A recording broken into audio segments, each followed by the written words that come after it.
In one of the most remarkable political comebacks in U.S. history, Donald Trump sworn in as the 47th president of the United States. Just after his swearing-in ceremony, President Trump signed a number of executive orders to mark the beginning of his second term. Fox's Connor Hansen has more from Washington.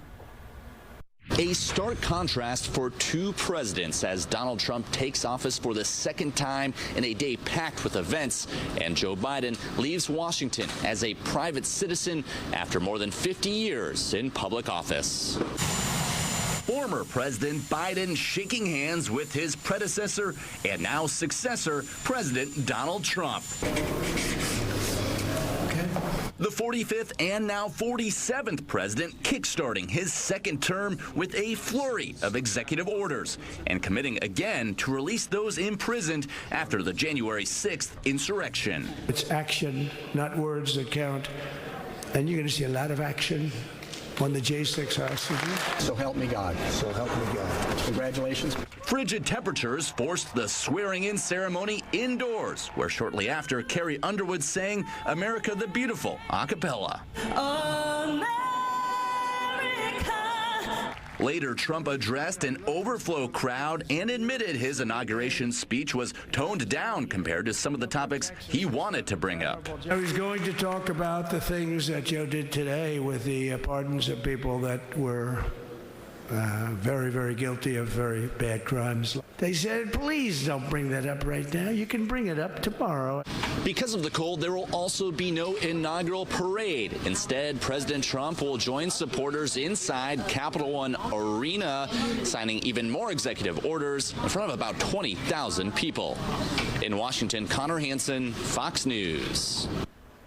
All right, we wanted to know, what issue do you want the Trump administration to tackle first? Immigration, the economy, foreign relations, crime, education, and right now it's immigration ahead of the economy. But those are the two issues that drove the entire election in 2024.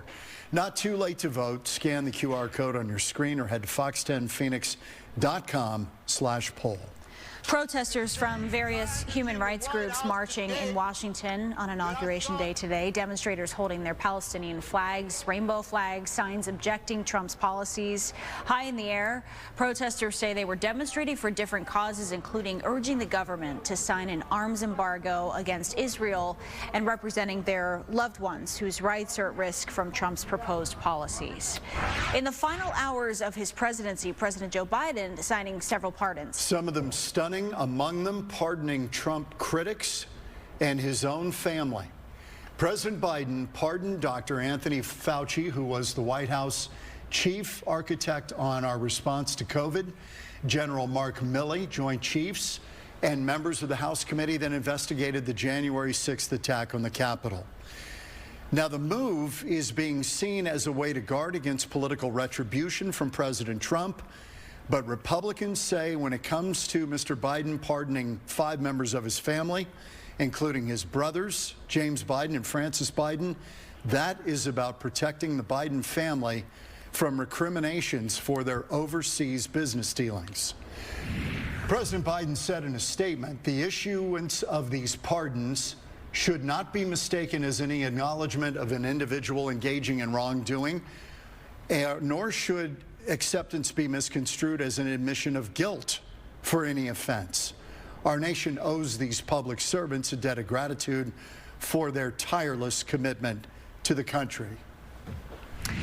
The Trump administration already making changes on the immigration front. The CBP One cell phone app has been terminated. Can't use it anymore. Former President Biden used that app to allow non-citizens to temporarily live here in the United States for humanitarian reasons or public benefit. It's estimated more than 900,000 migrants entered this country using that app. The term undocumented aliens is now being used rather than non-citizen, which is what the Biden administration used. And there's an estimated 250,000 migrants in Mexico who have been waiting for CBP One cell phone app appointments at ports of entry. Newly inaugurated President Donald Trump ran hard on the issue of immigration. And today he announced several executive orders that he promised during the campaign. Lauren Clark joins us live now with reaction to today's news. Hey there, John and Christina. Well, this type of news is certainly different compared to what type of people you are speaking to. On one side, absolute praise. People say this will finally secure the border after 4 years of unprecedented numbers, also preventing crime and drug trafficking throughout our borders. But then opponents say that this is a very bad move. They say that it unfairly targets communities of color, including Latinos, is authoritarian, and some of it may be unconstitutional. I will declare a national emergency at our southern border. Just sworn in as the new 47th president of the United States, President Trump described a series of executive orders directed at immigration and the border. Under the orders I signed today, we will also be designating the cartels as foreign terrorist organizations. Mark Daniels is the sheriff of Cochise County in southern Arizona bordering Mexico. Currently, over the last 4 years, we've seen an uptick I've never seen in my 4 decades of law enforcement. An uptick of border-related crimes that he says has cost his county over $14 million. The speech from President Trump was refreshing, re-energizing, and it provided hope back to the people in this county. The president's wide-ranging executive orders directed at immigration include ending President Biden's catch and release policies, reinstating Remain in Mexico, sending troops to the border, and ending asylum for those crossing the border illegally. It's still unclear exactly how these executive actions will be implemented. President Trump also promised to use executive actions to end birth citizenship, a call that many experts suspect would face a mountain of legal opposition. The stance is also sparking the ire of Arizona Senator Ruben Gallego, calling it, quote, anti-American, posting on X in part, ending birthright citizenship is unconstitutional, plain and simple. We don't really think that they're going to accomplish the goals that he has set out to do. Quite the contrary, they serve to create terror within our communities, impacting Latinos who are also citizens. Now, according to many AP pollsters, immigration was a top issue for people across the country and right here in Arizona. In fact, some experts say that that issue helped get President Trump the swing state of Arizona. Reporting live here in Phoenix, Lauren Clark, Fox 10 News. Lauren, thanks. We'll have much more on President Trump's inauguration throughout the evening. You can see more coverage right now on our website, fox10phoenix.com.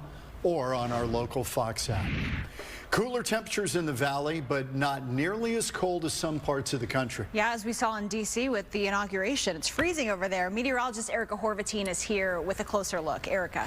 Guys, yeah, and it's not just any particular part of the country. It's literally all of it. Seeing this frigid weather, we are the exception. So this is definitely the time to be here in Arizona. Check out these current wind chill temperatures across the country. We're even warmer than Miami. 60 degrees there, 34 in New Orleans, 9 in St. Louis. It's currently feeling like -7 in Chicago and -30 in Minneapolis, pretty similar in Bismarck. So some windy conditions along with absolutely frigid polar and Arctic air is circulating through most of the country right now. Tomorrow, those temperatures are going to peak in the single digits across the Midwest and freezing all the way down to the Gulf Coast. In fact, I wanted to tell you more about what's happening in the Gulf Coast. There is some major weather there. We have a couple of freeze warnings as this cold air is going to be moving in tonight with the cold front, but out across the country, extreme cold warnings, cold weather advisories, and winter storm warnings are painting the country all the way down to the Gulf of Mexico. And this is very rare. This is a historic storm that's going to happen tomorrow through Wednesday morning across the Gulf Coast, especially for southern Louisiana. And that's where they're expecting heavy snow. 3 to 8 inches could fall in portions of southwest Louisiana. Even New Orleans could pick up nearly 3 inches of snowfall and some light ice accumulations. As you look further to the east, Floribama area picking up 1 to 5 inches of snowfall, 1 to 2 inches of snow even in northern Florida, along with some ice. And that snow does extend all the way up to the East Coast, making its way into the Charleston area with 1 to 2 inches of snow and sleet. So this is really going to put everything on pause for this region over the next couple of days because they don't have the same type of resources to prepare for snowstorms as, say, the northern U.S., where you get these snowstorms all the time. So this is going to be a big headline over the next couple of days.